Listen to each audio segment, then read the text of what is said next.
है मसीह का प्यारा वचन, ये है वचन प्यारा। स्वर्गीय धन्य नाम की महिमा हो। प्रभात मनन के सत्र 2394 में आप सभी का बड़े प्रेम के साथ स्वागत करता हूं। आइए आज के मनन के लिए हम पढ़ते हैं पतरस की पहली पत्री 3 अध्याय 10 से 12 तक के पद। क्योंकि जो कोई जीवन की इच्छा रखता है और अच्छे दिन देखना चाहता है, वो अपनी जीभ को बुराई से और अपने होठों को छल की बातें करने से रोके रहे। वह बुराई का साथ छोड़े और भलाई ही करे।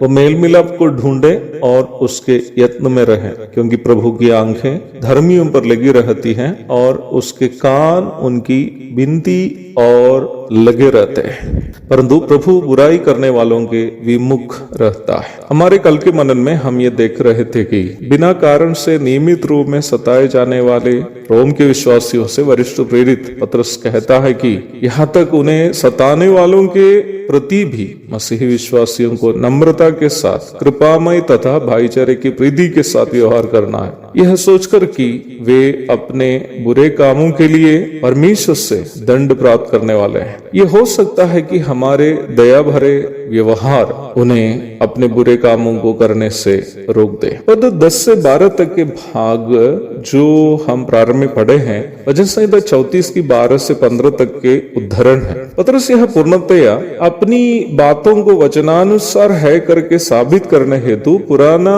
नियम से पदों को उठाकर दिखा रहा है, जो वह निश्चित रूप में प्रभु यीशु मसीह से ही सीखी हुई बात होनी चाहिए। क्योंकि प्रभु यीशु मसीह स्वयं प्रभु होकर भी अपनी बातों को साबित करने के लिए पहले से लिखित पुराना नियम से उद्धरण करते हुए अनेकों उदाहरण आप सुसमाचारों में देख सकते हैं। पतरस यहाँ यीशु मसीह से सीखी हुई बातों को अपने जीवन में लागू करने के साथ साथ पुराना नियम और नया नियम के वचनों के बीच का आपसी संबंध को भी यह पाठकों के सामने दिखा रहा है। वचन का प्रचार या शिक्षा देने वाले लोग अवश्य ये नमूना का पालन करना है। परमेश्वर के वचन के किसी बात को हमारी समझ के अनुसार कैसे भी समझना या समझाना गलत है। एक वचन को दूसरे वचन से ही समझना है और समझाना भी है। परमेश्वर के वचन में हर वचन का जोड़ा भी रहता है। यशायाह 34 की 16। वचन 34 से उद्धरण किए हुए पदों से पतरस एक महत्वपूर्ण सच्चाई को हमारे सामने प्रस्तुत कर रहा है। मसीह होने के कारण हमें यहाँ तक हमारे दुश्मनों के साथ भी भला व्यवहार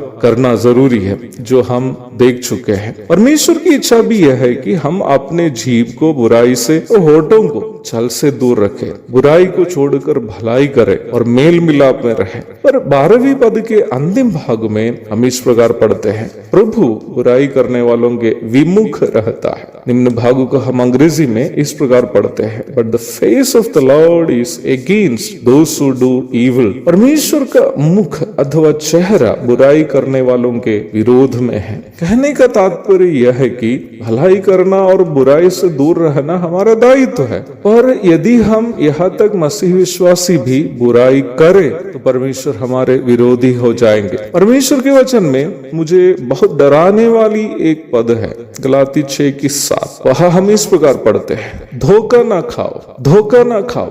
परमेश्वर रट्टों में नहीं उड़ाया जाता, क्योंकि मनुष्य जो कुछ बोता है वही काटेगा। कई एक बार हम दूसरों को बदनाम करने का, नुकसान पहुंचाने का, नहीं तो बर्बाद करने के उपलक्ष्य में हम करने के बाद ऐसे दिखावा करते हैं कि मुझे कुछ भी पता नहीं है। ऐसे बैठते हैं जैसे दूध चुरा कर पीने के बाद बिल्ली आंखें बंद कर बैठती है।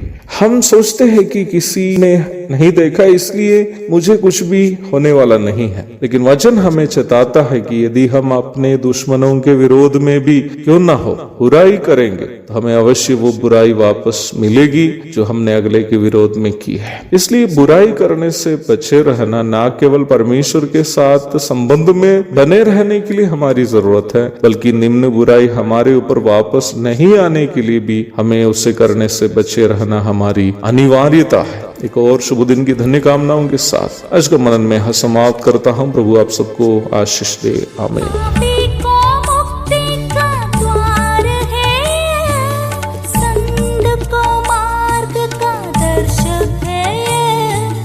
विश्वास जो करते हैं उसके